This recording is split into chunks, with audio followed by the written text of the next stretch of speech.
Hello, good day. For today's video, pumunta kami sa mall sa Cross Iron Mills. Kasama ang aking mga amo. Ayan. Video, lapa ako ngayon.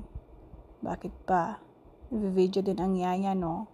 So, yan. Kekaro to sale ta Bath and Body Works.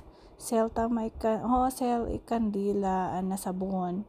Sabon is tag 3.25 lang. Kaya babangog. Tapos, ayun, nakagatang tama si Kristo sa ngapulo nga sabon.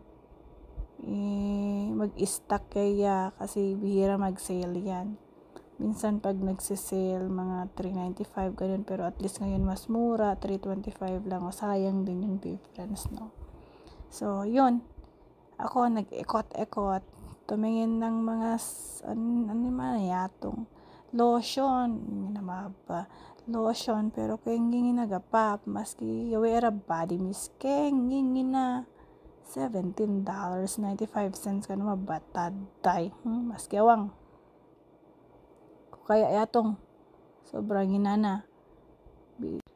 May nga langan na masingan ta Walmart, aro to sale tari, mas murang lotion paga, mas darakal paga. Kaya sa tanay nga, Bath and Body Works nga lotion kano. Kaya babadi, kaya mamahal. Maggata nga ala to kandila. Sale din yung kandila datawe. $17.95. Ay, $15.95 lang to. Taday. No kan nga sale yato ni tag to $27 tama.